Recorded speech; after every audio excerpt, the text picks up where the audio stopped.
pessoal, eu sou a Rafaela Guimarães, fundadora do podcast Marketing Negócios e pela primeira vez presencialmente aqui no Cubo, em parceria com a Monkin aqui em São Paulo. E hoje a gente tem um convidado super especial, Thales Moura, que é Head de Creators da Fúria. E assim, ele era Head de Creators do LinkedIn, agora está no universo de esportes. Como é que foi essa transição de sair do LinkedIn para ir para esse universo? Queria que a gente começasse você contando essa sua jornada até aqui. E olha, muito bem-vindo ao Marketing Negócio. Estou muito feliz por você estar aqui. Imagina, obrigado. Obrigado pelo convite, pessoal. É um prazer estar aqui com vocês conversando hoje, falando um pouquinho da minha jornada. E é curioso, né? Essa mudança é recente, assim, na minha vida. Então, eu estava no mercado tradicional de creator, se é que existe, né? É um universo tão novo, mas para quem já trabalha aí há alguns anos, Existe um tradicional. existe um tradicional de creators, acho que está em constante alteração, tem muita mudança recente chegando, mas o universo de games, para mim, parece algo ainda mais fresco, ainda mais novo, ainda mais intocado, principalmente pelas marcas que a gente chama não endêmicas, a gente pode falar um pouquinho mais sobre isso, que são as marcas que não são do universo de games, né? Então tem muita coisa inexplorada.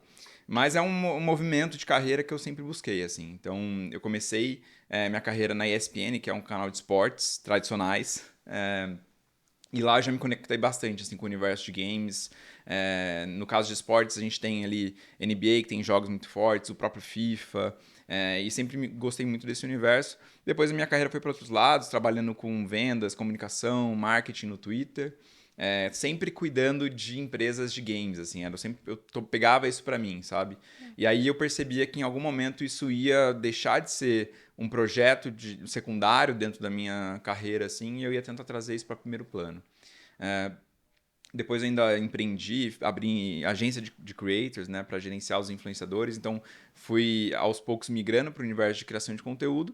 E quando chegou a pandemia, que acho que é um momento de transição para a carreira de muitas pessoas, para mim não foi diferente, eu aproveitei para me conectar com isso, né? Eu estava fechando a minha empresa, encerrando a minha empresa de influenciadores, e comecei um projeto pessoal de podcast que chama Desmutados, onde eu e uma colega, uma amiga que também é influenciadora, caster de eventos, né, do tipo a BGS e tudo mais, a gente se juntou e falou, bom, vamos entrevistar pessoas do universo de games, conhecer um pouco mais desse mercado.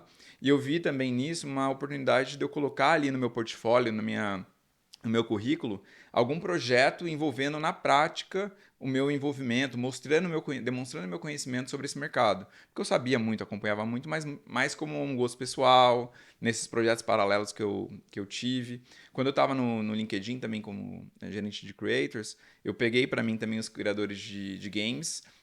E aí a gente pode imaginar aqui, né, que quando a gente olha para o universo de criação de conteúdo, e principalmente talvez no LinkedIn, marketing, tecnologia, varejo, são atmosferas e clusters assim muito maiores.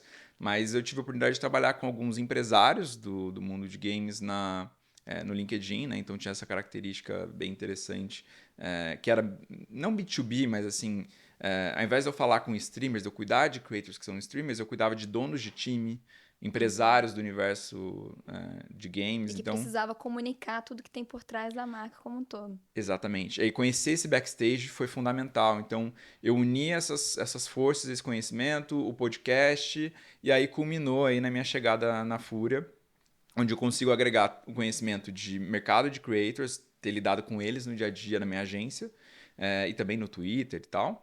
E o lado de games, que por incrível que pareça, né, ter o conhecimento de games para trabalhar com isso é importante. Mas o cenário de esportes, né, ele envolve jogos, mas ele envolve também marketing, a gente esquece disso, envolve, tem RH em empresas de esportes, tem controladoria, tem outras funções que você pode exercer.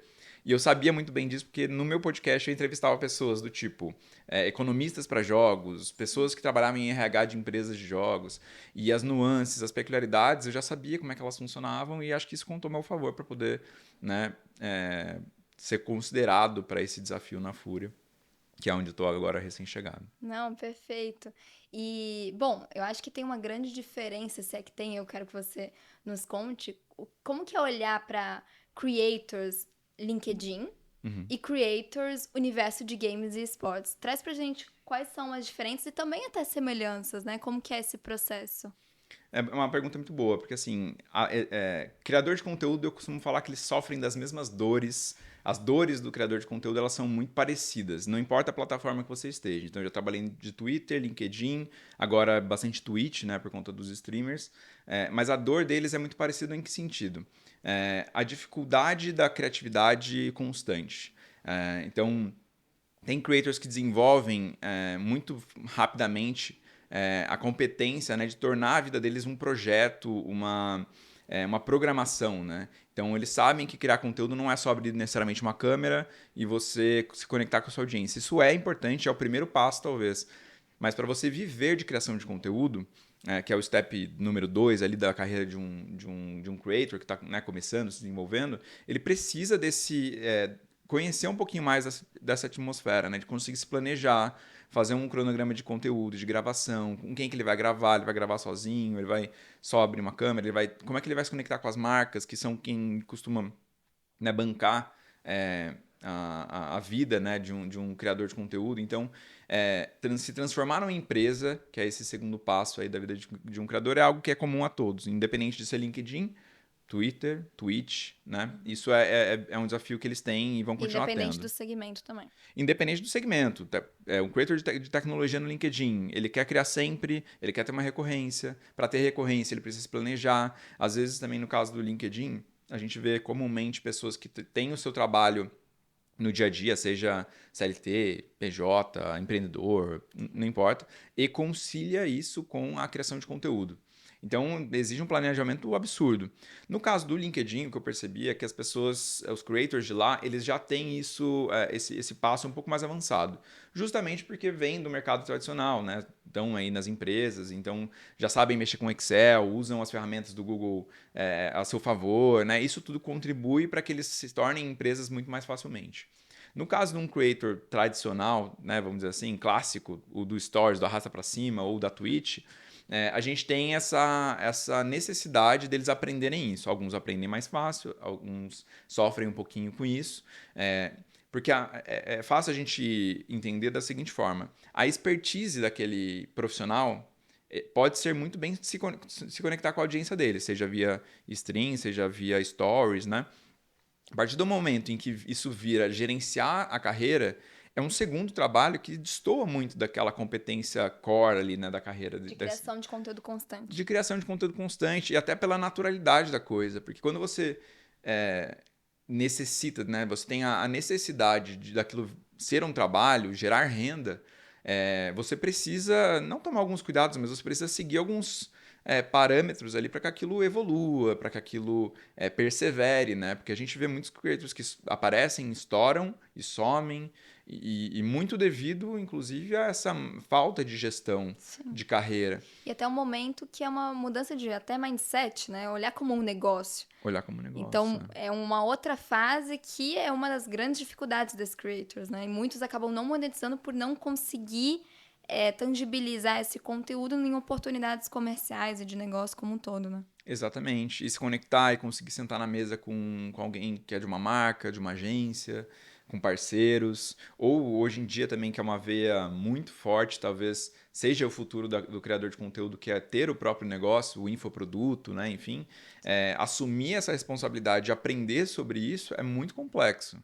Né? Então, é realmente uma competência separada e completamente apartada da criação de conteúdo em si.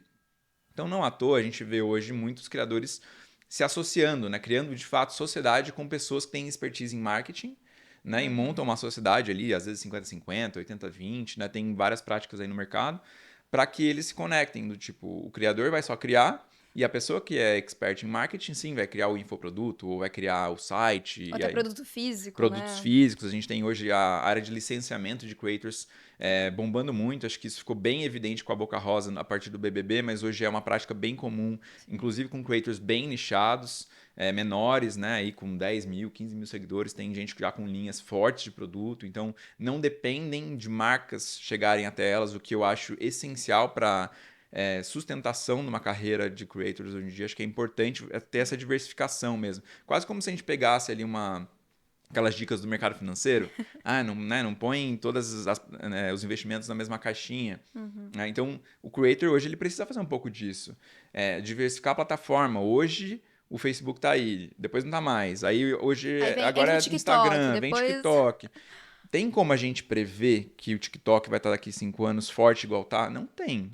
A gente pode fazer nossas apostas ali, inclusive isso tem um peso na carreira, né, dos creators que fazem essas apostas muito arriscadas, mas a gente não tem como saber né, com certeza absoluta. Então, diversificar, fazer um pouco em cada rede, ou depender menos, né, ter canais diretos. A gente vê muitos creators usando Telegram para isso, né?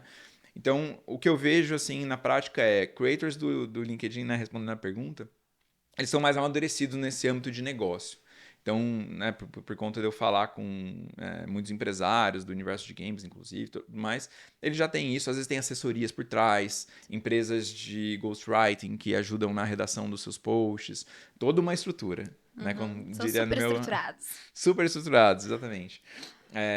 E os creators que estão, não necessariamente começando, mas vieram dessa linha do Stories, do Arrasta Pra Cima ou da Stream, eles precisam dessa assessoria, ou aprenderem, né, por conta própria, que é bem difícil, a gente sabe que não é fácil. Tem gente que dedica carreiras, né, em cima disso, então é bem complexo. Ou eles se associam, fazem sociedades com pessoas equipes e empresas que estão a fim de apostar nesses negócios. Legal. E como que as organizações estão ajudando justamente nesse ponto? Por exemplo, a Fúria, como que a Fúria ajuda nesse ponto? Um pouco do teu trabalho nesse sentido.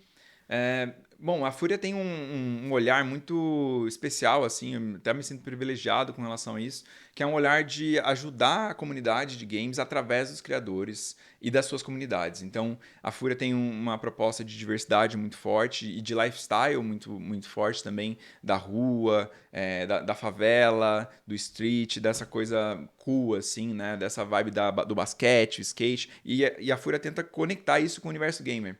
Então, através de creators também diversos, né, a gente consegue olhar para a comunidade gamer com bastante com quebras. Não como, gamer é gamer, ponto, acabou. A gente sabe que isso já não é verdade, mas a Fúria trabalha vários nichos através dos seus criadores. Então, o que a gente tenta fazer é trazer os criadores para perto da Fúria como parceiros, né? O modelo, talvez antigo assim, O tradicional que a gente tá tradicional falando. dos games, há 2, 3 anos, era praticamente só angariar ali streamers. Esses streamers colocavam ali o logo da organização de esportes, no caso Tem a o Fúria, contrato e tem um pronto. contrato ali, paga um salário, né? E esse streamer faz ali a propaganda ali da Fúria nas streams, da Loud, enfim, da MIBR e por aí vai. Hoje em dia, 3 anos depois desse modelo, né, de repente ter surgido aí, a gente tem uma evolução disso na Fúria, em que a gente realmente tenta ficar próximo desses creators e das suas audiências para ser um apoio, inclusive comercial, de assessoria de marketing desses creators. Então, como é que isso funciona? A gente monta a 4 mãos, desenha a 4 mãos, projetos e sonhos que esses criadores têm, e às vezes estavam engavetados, ou eles não sabiam como executar, né? Projetos que às vezes envolvem e demandam envolver produtora, ter uma locação, que é como eu falei antes, assim, eles não têm expertise de montar eventos, fazer gravações, montar seriados, gravar podcasts. Então, a Fúria consegue entrar nesse aspecto, como com parcerias com marcas, parcerias com produtoras. Tem também uma parte interna de conteúdo uma equipe de conteúdo muito forte dentro da Fúria. Então, a gente assessora esses creators que estão numa relação próxima com a gente, para que esses projetos saiam do papel e eles possam colocar em prática essas ideias que às vezes são mirabolantes, são muito divertidas, mas que tem espaço, porque essa é a expertise deles, né? Se conectar com a audiência deles, não importa como, pode ser a ideia mais doida, engraçada, Pode vir a dar bizarra, certo e pode vir a viralizar. pode vir a viralizar, né? Mas a Sim. gente confia neles, que são, de novo, creators legais, diversos, que se conectam com a verdade da Fúria, né? Legal. Então a gente aposta em pessoas que fazem sentido para essa verdade, mas a gente deixa na mão deles essa parte criativa e a gente tenta arrumar a casa ali, deixar tudo pronto para que eles consigam brilhar. Então acho que isso é muito legal. Então eu chego num momento bacana assim de conseguir dar vida para esses projetos. Então é uma coisa que tem me animado bastante. Isso é algo que a Fúria vem fazendo ou você vê também um comportamento de mercado que outras marcas estão fazendo? Como que você analisa hoje o mercado de creator economy e como as marcas estão olhando para isso de pós-pandemia, a partir de 2023, com um crescimento constante de TikTok e outros canais também, e uma ascensão também do universo gamer como um todo? Aham. Eu acho que a Fúria, assim, ela tem sido pioneira nesse aspecto de transformar em projetos, né, a boa parte da relação com esses creators. Mas uma coisa que tem acontecido pós-pandemia é o surgimento cada vez mais de agências focadas no universo de games. Porque o que acontece? Houve um boom muito forte, né? A indústria de games foi uma que não sofreu muito a questão da pandemia, porque as pessoas estavam em casa, reclusas, e jogaram muito mais, na verdade, do que jogavam antes até.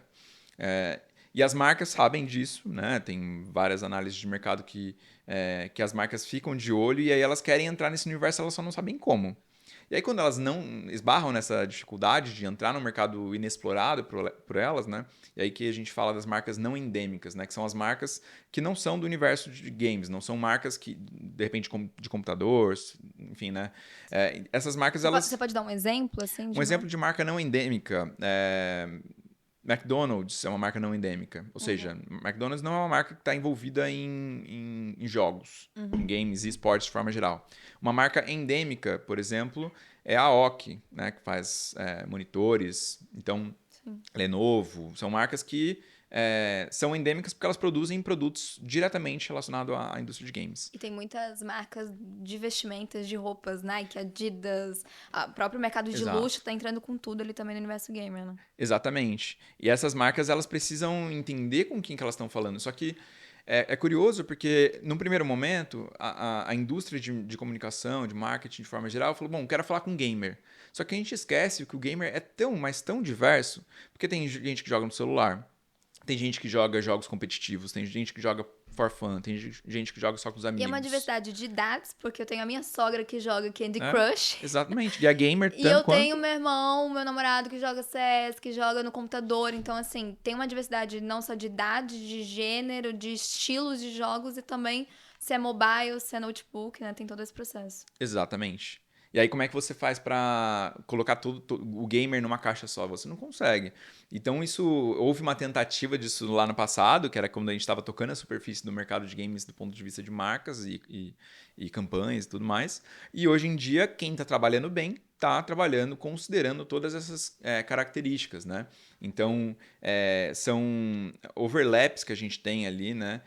Entre todas essas características que você mencionou, né? Idade, demográficas, mas de comportamento, né? E de crenças e como a pessoa vê a vida. E às vezes isso está diretamente relacionado ao jogo que ela joga, à comunidade que ela está inserida, mas tem muita gente que joga um pouco desconectada da comunidade. Como é que você atinge aquela pessoa com aquela mesma comunicação?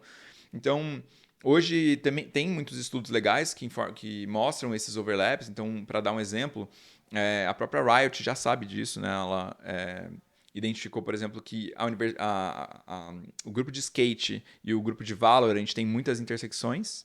E aí, por esse motivo, inclusive, eles lançaram um hero dentro do jogo que tem ali um skate e tudo mais. Então, você também consegue trabalhar a comunicação para atingir esses overlaps, né? Então, em pontos em que de repente você não está falando nem com o skatista, nem com o gamer necessariamente. Você está falando com o público específico de um jogo que E que tem essa intersecção. tem essa intersecção, Legal. e aí isso é muito legal para você conseguir trabalhar com uma acurácia a sua comunicação, né?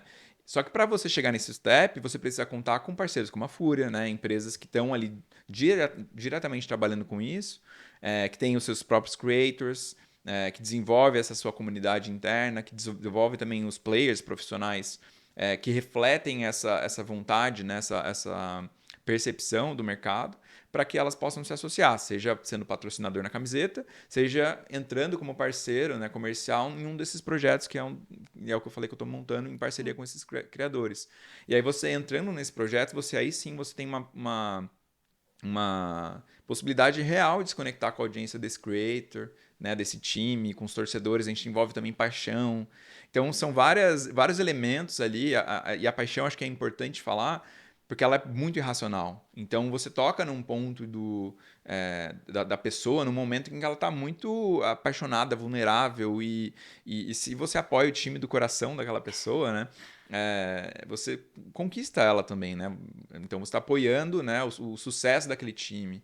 Então, isso tudo é muito forte e acho que dentro dos games, acho que isso é um pouco mais acentuado, né? Quando a gente volta para o creator das redes sociais, não existe tanto essa questão da paixão, existe sim, claro, uma identificação, você acompanha o dia a dia daquela pessoa, sente-se quase como uma amiga que está ali no dia a Uma dia, admiração, uma né? admiração, e se a pessoa também te indica um produto, a possibilidade de você comprar, usar é muito Sim. grande.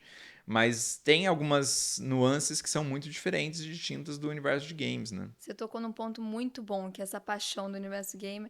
Eu sei porque eu tenho um namorado em casa que adora esse universo, né? Então, assim, eu acompanho muito como a audiência, a comunidade no universo gamer é muito engajada, é muito apaixonada, é uma comunidade que acompanha diariamente, então tem quase uma fidelidade daquelas pessoas, né? Tanto nos altos e baixos, porque o universo gamer é isso, né? É jogo. E é um nível, assim, de engajamento muito bom, assim, né? E admirável, de certa forma.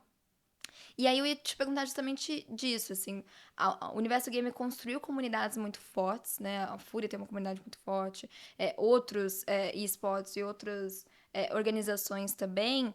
Como que você avalia hoje o momento onde essas comunidades estão sendo construídas? O que são boas práticas? Como que você analisa hoje o mercado game olhando para essas comunidades e audiências?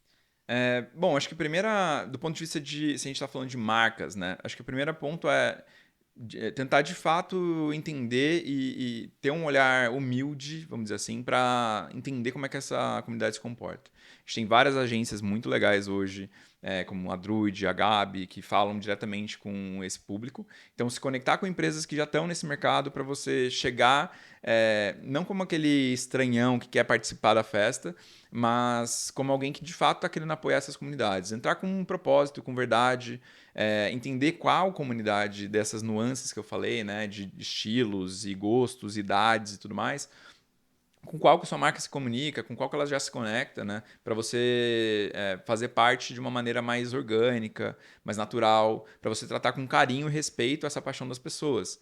Porque da mesma forma que isso pode dar muito certo, há um potencial de isso dar muito errado. Né? Então, uma marca que maltrata, vamos dizer assim, uma comunidade engajada e apaixonada como uma gamer, ela tem muito a perder também, né? Então, E o acho que hate pode ser grande. o hate pode ser grande. Então, você é um patrocinador, você entra, depois abandona o time no momento de necessidade, de dificuldade. Isso tudo pesa para a comunidade, né? Mas, ao mesmo tempo, você tem ali um mar de possibilidades e dá para você colher muitos frutos. Porque, como você falou, é tão apaixonada, porque assim, o gamer ele acompanha, ele deixa a stream do Gaules ligada o dia inteiro.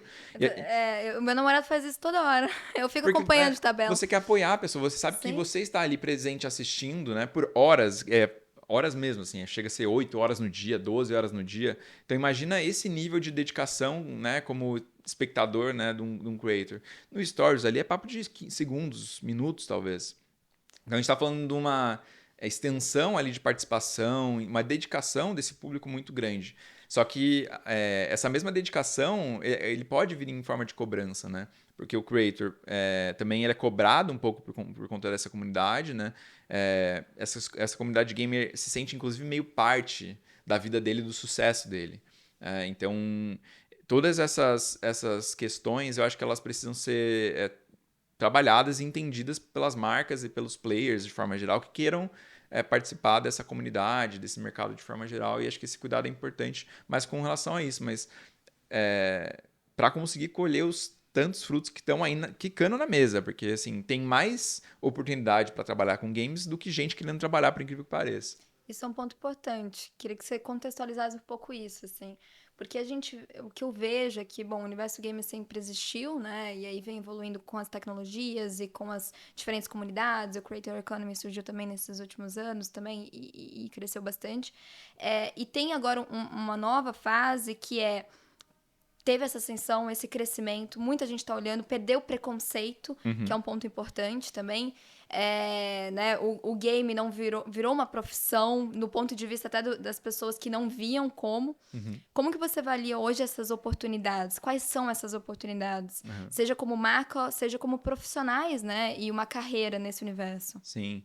Olha, eu diria que as oportunidades são infinitas, assim, inclusive para quem quer trabalhar com o universo de games, fica inclusive uma dica que eu usei na minha própria vida e deu certo. Então, que é começar a se envolver com isso, não do ponto de vista de espectador, mas também tentando criar alguma coisa na sua vida que envolva isso, né? Seja um projeto pessoal, fazer trabalho voluntário, enfim, tem algumas formas de você se envolver com isso, né? Para você começar a conhecer também a parte de business da coisa, porque uma coisa é assistir a stream, né, do fulano, outra coisa é trabalhar com isso.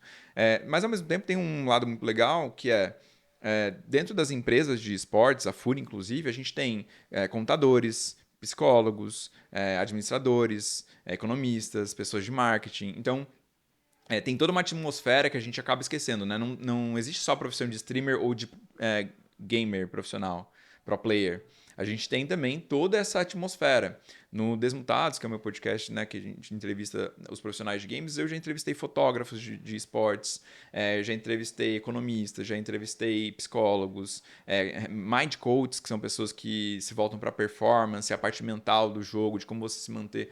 Então, tem muita possibilidade, né, para você entrar nesse mercado enquanto carreira, tá aquecido.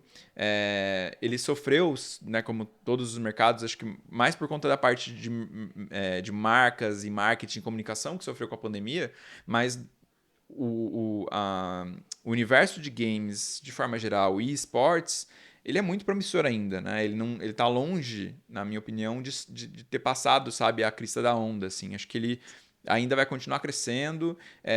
As evoluções tecnológicas apontam para esse mundo.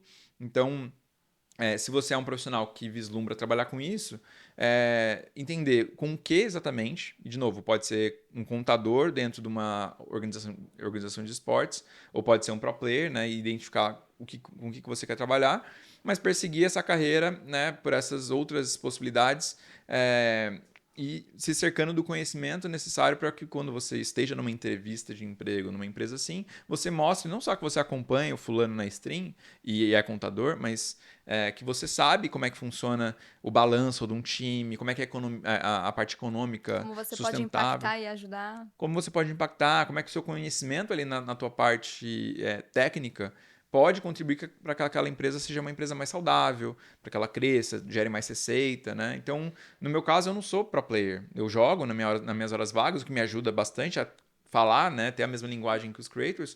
Mas, no fundo, no meu dia a dia, é administração de planilhas, de fluxos de projetos, né? Então, quais são as próximas etapas, falar com produtoras, onde a gente vai colocar spots dos patrocinadores dentro do conteúdo dos creators para que isso faça sentido. Então, são conhecimentos que... É de marketing. É marketing, mas como eu aplico isso para que a nossa comunidade, né, da Fúria receba isso da maneira mais orgânica, natural possível e que ela goste daquilo. Que aquilo não seja algo que interrompa a experiência dela, né?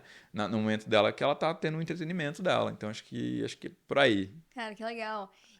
Bom, olhando para creators, né? Como que hoje você avalia um creator? Então, por exemplo, que tipos de competências, por exemplo, vocês analisam, até mesmo para contextualizar para as pessoas que querem se tornar creators? O que você indica de sugestão, enfim, dicas? E também como que você olha o potencial de um creator? E até as habilidades e competências também.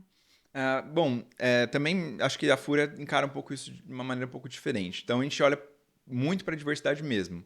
Estou falando não só diversidade de sei lá, de gênero, mas a gente também está olhando para, por exemplo, ter pessoas neurodiversas. Então a gente tem creators neurodiversos. Infelizmente, hoje o alcance da comunidade desses creators é menor do que, enfim, outros criadores. Mas isso é algo importante para a gente ter, para as marcas saberem que é para isso que a Fúria está trabalhando. Para que a gente possa, inclusive, usar a plataforma da Fúria, essa paixão dos torcedores que eu mencionei, para que eles olhem para o que a Fúria está fazendo com os creators também e falem, nossa, eu vou apoiar a comunidade desse creator, para que ele seja gigante, tanto quanto um Gaules hoje, né? Então, que a questão da neurodiversidade, então, por exemplo, um creator nosso que é autista, por exemplo, ele consiga alcançar comunidades gigantescas. A gente quer que a união, né, de tamanho e qualidade e zelo pela comunidade dele esteja presente, né?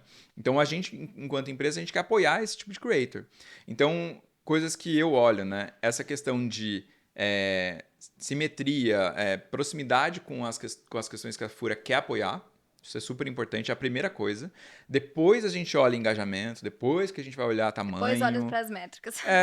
Porque quando a gente quer contar uma história, não seja para os patrocinadores, seja para quem nos ama enquanto torcida, essa história tem que tá apontando para a mesma direção, né? A gente tem que ter coerência. Então, a gente não pode chegar com um discurso, né, para as marcas e para o nosso público, sendo que a gente não executa esse trabalho no nosso dia a dia. Então, uso ferramentas diversas para analisar e ver creators que estão em crescentes, falo com pessoas do mercado, creators amigos que eu tenho, se conhecem pessoas, né, de perfis diversos para a gente incluir na Fúria como creator.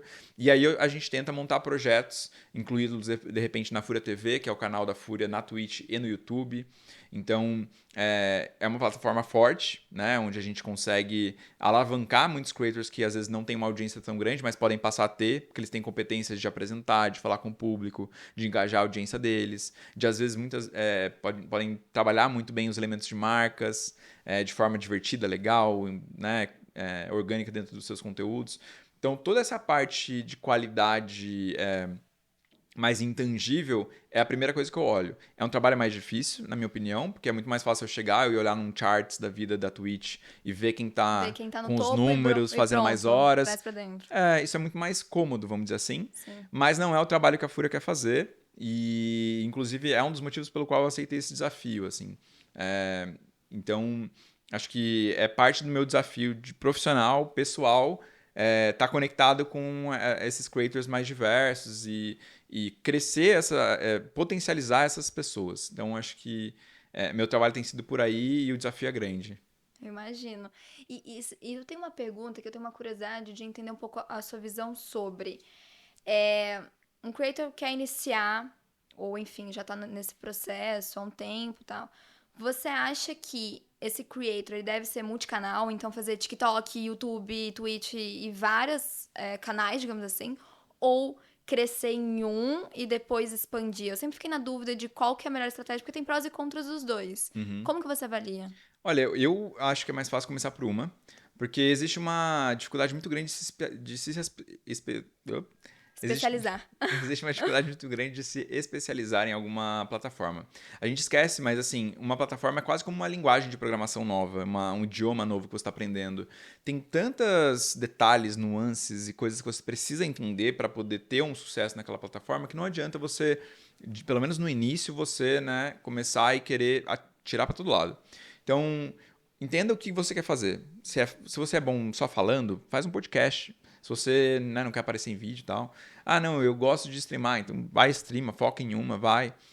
Inclusive, você tem algumas opções, não precisa ser só Twitch, tem YouTube, tem TikTok, né, para fazer stream, próprio Instagram. Então, você pode escolher sua plataforma baseada nas suas próprias competências, no que você se sente melhor. Isso é especialmente importante para você que está ouvindo, assim. A gente ignora isso, a gente às vezes quer ir no hype. Ah, eu vou para TikTok porque TikTok tá bombando. Cara, se não é sua praia, assim, não... Ou se a sua audiência não tá lá também? Se sua audiência não tá lá, se não é sua paixão, assim... Eu realmente acho que a primeira coisa que a gente tem que fazer é olhar para dentro. O que eu gosto de fazer? Eu gosto... E o meu caso eu gosto de falar. Eu não gosto necessariamente de estar em vídeo. Então eu criei um podcast só em áudio. Então você, creator, assim, escute essa voz interior aí e pensa direitinho no que você é bom fazendo. A gente também negligencia um pouco isso. Assim, quando a gente é bom fazendo, a gente faz bem, chega feedback positivo, as pessoas gostam, isso gera um círculo virtuoso muito legal e que agrada o nosso ego. Assim. Então isso é muito bom. E aí, à medida que isso for dando certo, aí sim você pensa em diversificar. Aí aprender uma segunda rede, porque não é ideal você depender só de uma. Como eu falei, tudo pode mudar da noite para o dia, uma plataforma sumir, a competitividade entre elas é muito grande. Então, não depender somente de uma plataforma. E assim, se você puder, inclusive ter um contato direto com a tua audiência, seja via WhatsApp, Telegram, e-mail, é a melhor opção. Eventos físicos com a sua comunidade é perfeito porque você tira a dependência de uma plataforma que é uma empresa terceira que, né, tá lá, é na Califórnia, não tem nada a ver com você. Então, esse cuidado no início eu acho que é o que é necessário. Foco no início, depois diversificar. E com relação a esses aprendizados de trabalhar com marca, eu acho que isso é uma coisa que é uma construção aos poucos, que não tem necessidade de começar no dia zero. Porque se você não tem nenhuma audiência, não tem por que você aprender como lidar com uma marca. A necessidade, ela se inicia, dá aquele start no dia que chegar o primeiro e-mail. Você vai colocar lá teu e-mail na bio, contato@fulano. Não sei o quê. Vai chegar o primeiro e-mail de parceria. Aí é o dia que você vai sentar no computador. Vai comemorar. E você vai sentar no computador e vai falar, beleza. Quem que eu posso seguir no LinkedIn? Tem gente incrível criando conteúdo sobre Creator Economy. Você vai sentar lá e você vai buscar pessoas que falam sobre isso. Como criar um infoproduto, como fazer, ler um briefing e fazer uma publi. Você vai atrás de gente que já está fazendo. E agora o bom por mais novo que esse mercado seja, já tem gente que está aí há 15 anos, da época do YouTube, lá de trás, que já está aí.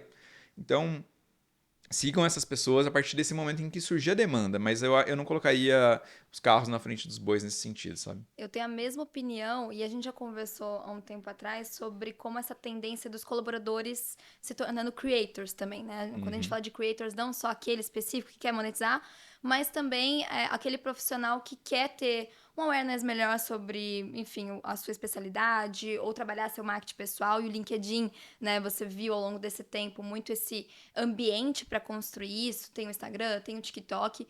E aí, acabei mentorando alguns executivos e eles falam, tá, mas eu tenho que fazer vídeo, mas eu não gosto de vídeo, mas eu tenho que fazer isso aqui. Eu falei, não, você tem que fazer o que você se sente bem por enquanto. Então, assim, é uma fase. Eu brinco que é o feijão com arroz primeiro. Faz aquilo que você gosta, que faz sentido. Às vezes as pessoas gostam muito de escrever e são muito boas escritoras e que não precisa, talvez, gravar um vídeo. Mas ela, para uma newsletter, é muito boa. Ou para um artigo. Então eu falo, faz o arroz com feijão primeiro, inicia aos poucos, cria ali um conteúdo constante, aí depois vai evoluindo, vai se desafiando. Porque um ponto importante é que muita gente que acaba tendo essa barreira de criar conteúdo não, mas eu não gosto de gravar vídeo, mas eu não gosto de fazer isso. Mas dá um trabalho, um esforço muito grande. E às vezes quebrar essa barreira fazendo algo que a pessoa se sente melhor, Sim. Facilita, né? Não, totalmente. E assim, a importância disso é incomensurável, assim, na minha opinião. Os maiores embaixadores das empresas, das marcas, são os colaboradores, assim, não tenho dúvida disso. Porque são pessoas que estão inseridas ali na cultura. Então, assim, ninguém melhor do que o colaborador para falar de dentro para fora e externar toda essa vontade da empresa, através dos seus conteúdos, através do que ele fala no LinkedIn, através de como ele se porta na vida real, numa reunião, num evento, né? Então, acho que isso é fundamental. Como você falou, acho que não precisa necessariamente ser sempre vídeo que está no hype. É o formato do momento? É vídeo rápido? Gente, mas assim, imagina se todo mundo quiser fazer só isso, né? A gente vai deixar de ter texto, a gente vai deixar de ter outros formatos. Nem todo mundo está consumindo vídeo rápido. Nem né? todo mundo gosta também. Nem todo mundo gosta de consumir vídeo rápido. Então, para uma certa audiência e funciona muito bem. É o que está mais funcionando? Mas existe um mar de possibilidades em outros formatos. Como você mencionou, artigos e newsletter no LinkedIn. A gente tem newsletter com milhares e milhares de seguidores. É gente que recebe no e-mail e lê todos os seus textos. Imagina o nível de conexão que você consegue ter com uma pessoa dessa. Então, no caso de ser um colaborador, um empresário, algo assim, é claro que existe uma dificuldade muito grande, que é conciliar a agenda. Né? Criar conteúdo é uma profissão hoje em dia. Então, imagina conciliar isso sendo CEO de uma empresa. É uma dificuldade dobrada, é uma dupla jornada. Né? Mas, para isso, você consegue contar com o apoio de várias ferramentas para você conseguir fazer isso. Né? Algumas dicas que eu dou de novo, seguir o que você gosta de fazer. Escrever é muito mais simples, porque para fazer um vídeo você vai ter que fazer um roteiro. Então, esse roteiro pode muito bem virar um texto, né, que você vai publicar no teu LinkedIn. Então, aí você já tem dois formatos em um só. E se você não quiser gravar, nem grava. Só faz o texto, publica no LinkedIn, faz um corte, faz aqueles quotes e coloca num Canva, joga de forma mais visual no seu Instagram. Tem forma de você tornar essa tarefa um pouco mais simples. Se você tem um pouquinho mais de estrutura, de repente um ghostwriter, um redator para te auxiliar. Eu conheço executivos que eu gerenciei no LinkedIn, que eles pegavam e mandavam um áudio no WhatsApp, assim, do tipo, olha, escreve isso, e aí a pessoa redigia, aprovava com ele. Então, quem escreveu o texto foi ele, porque ele falou, ele ditou o texto.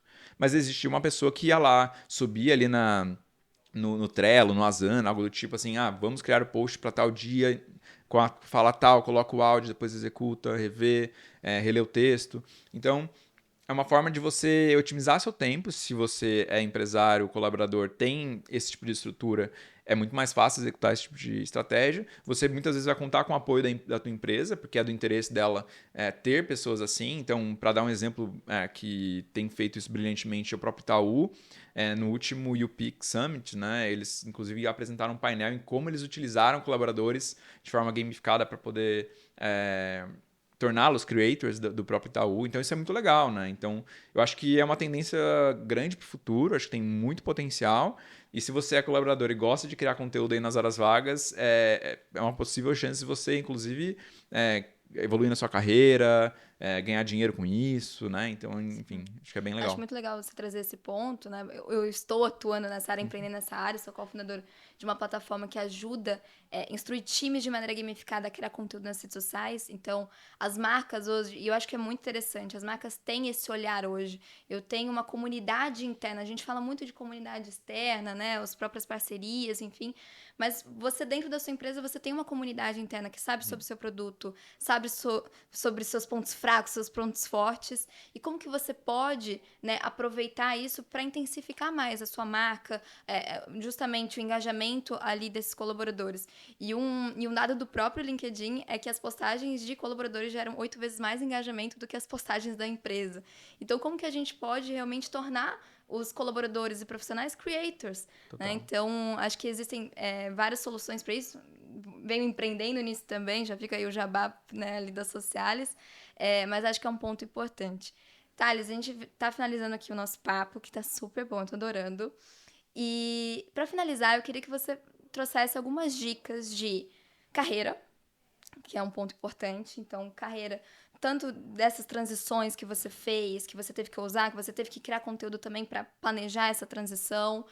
E também dicas de conteúdo, livros, que aí tem uma tarefinha aí pro pessoal de casa também dar uma estudada depois. Bom, acho que a primeira forma de você se informar para ser um criador de conteúdo, seja para sua carreira enquanto colaborador, seja enquanto creator, é consumir conteúdo também. Então, ter referências acho que é super importante. É muito difícil você ser um criador de conteúdo se você não está conectado, não está antenado no que está acontecendo nessas tendências, né? Então, se você vai ser criador de conteúdo para o LinkedIn, siga, veja quem são os grandes criadores de conteúdo que estão tendo sucesso na plataforma, identifique o que está funcionando, né? Outra coisa muito legal que eu também utilizei bastante é falar com pessoas do mercado. Então, às vezes a gente, não sei, a gente fica com medo, né, de acionar a nossa rede de contatos, nosso networking, e pessoas até que a gente não conhece, mas às vezes os seus amigos, os colegas podem te apresentar alguém que faça sentido você conversar, pedir uma opinião. Então, aí dando um exemplo da minha própria carreira, né? Quando eu estava na pandemia, embora não se concretizou isso, eu cheguei a cogitar ir para o Canadá para estudar e trabalhar e mudar de carreira completamente. E aí, na época, eu fui falar com brasileiros que moravam no Canadá, o que eles achavam, que trabalhavam na indústria de games. Então, são pessoas que eu nunca vi na vida e provavelmente nunca vou ver. Mas são pessoas que eu mandei mensagem no LinkedIn, toparam falar como era a faculdade, se valia a pena arriscar toda a vida do Brasil para poder ir para lá, De fazer essa loucura. de fazer essa loucura. Então, às vezes a gente se esquece de que tem pessoas que já tomaram a mesma decisão que a gente alguns anos antes. E falar com essas pessoas talvez seja a maneira o atalho mais rápido para a gente não cometer os mesmos erros e entender se a gente quer enfrentar isso aí, né? Esse frio na barriga, essa mudança repentina. Então eu acho que falar com pessoas é super importante. Marque cafés, assim, eu sou fã de marcar café com qualquer tipo de pessoa, assim, eu recomendo muito mesmo. Ou cria um podcast. Ou cria um podcast, né? Então, acho que criar um podcast é um exemplo muito bom, mas assim, se você não tem equipamento, não quer fazer, escrever sobre. Escrever sobre acho que a maneira mais crua e simples de você iniciar isso. Pode ser um caderninho seu, tipo, coloca o conhecimento que você tem daquele, para onde você quer ir, assim, né? No meu caso, games. Então, o que eu sabia de games? E você começa a escrever sobre isso. Você vai ver que naturalmente isso pode virar um conteúdo, você compartilha nas suas redes. O que isso vai gerar, né? As pessoas que estão ali conectadas a você, seja no Instagram, no LinkedIn, enfim, elas vão... pera, o Thales está falando sobre games. Às vezes a pessoa nem sabia que eu gostava. Trabalhou comigo, enfim, no Twitter era só comunicação. Pô, não sabia que o Thales gostava de games. Eu conheço alguém de games, talvez valha a pena eu conectar os dois. Isso rola direto, depois que você coloca no mundo, assim, a sua vontade, através do seu conteúdo, isso fica muito evidente para as pessoas que estão próximas de você, para a sua comunidade, que você está apontando para aquela direção. Então, isso acaba sendo uma forma de você se cercar de possibilidades. Não quer dizer que vai acontecer, mas quando estiver pronto para acontecer, as pessoas já meio que vão saber que você estava querendo aquilo. E aí também tem um lado, acho que interno de estudar, de ler livro, né? Então, hoje em dia, tá no ambiente de Creator Economy, está começando a ficar mais comum a gente ter formações nesse âmbito. Então, por exemplo, eu busquei fazer um curso de Influencer Marketing na Universidade de Kellogg em Chicago. Remoto, fiz aqui do Brasil. E ele organiza toda uma linha de conhecimento de marketing, de comunicação, de briefing, contratos. Isso é uma coisa que eu leio hoje em dia, é contrato de creator, gente. E eu não sou advogado, então tem alguns conhecimentos que é importante você adquirir para você trabalhar com algumas coisas que, se você não fala com alguém, você nunca vai descobrir. Então, talvez o Thales de 5 anos atrás não imaginaria que eu leria tanto contratos hoje, que eu teria que adquirir esse conhecimento. Que bom que eu fui atrás. Então, através de falar com as pessoas e entender o que você vai precisar, você consegue se munir dessas ferramentas, seja em cursos formais, seja adquirindo conhecimento no YouTube. Acho que, na verdade, não tem tanta importância o conhecimento formal, inclusive em carreiras tão novas como Creator Economy, né? A gente tem... talvez seja mais fácil seguir pessoas, empresários desse mercado e consumir o conteúdo dessas pessoas. Trocar, participar de eventos, acho que são caminhos mais fáceis do que ler livro, assim. Tem pouca literatura hoje de marketing de influência, então acho que nesse caso específico, que é a nossa carreira aqui, acho que é mais complexo, mas em eventos e se conectando, acho que é mais fácil. Thales, eu adorei o nosso papo. Eu acho que foi ótimo. A gente falou de LinkedIn, de games, de tudo. A gente falou dicas práticas para as marcas, para os creators, para os colaboradores que querem se tornar creators, para as marcas que querem incentivar seus Tem dica para colaboradores. todo mundo. Tem dica para todo mundo. Tô muito feliz aí com o papo. Thales, muito obrigada por participar aqui do Marketing Negócios. Quem quiser acompanhar o Thales, o link vai estar aqui na descrição também, no canal do YouTube da Monkin e também nas plataformas digitais via Marketing Negócios. E muito obrigada e com certeza até a próxima. Até a próxima, obrigado. Obrigado pelo convite. Se quiserem me seguir nas redes também, tem conteúdo sobre isso. E se conectem comigo, perguntem, mandem mensagem, porque eu vou estar aí para ajudá-los. Até, pessoal. Tchau, tchau.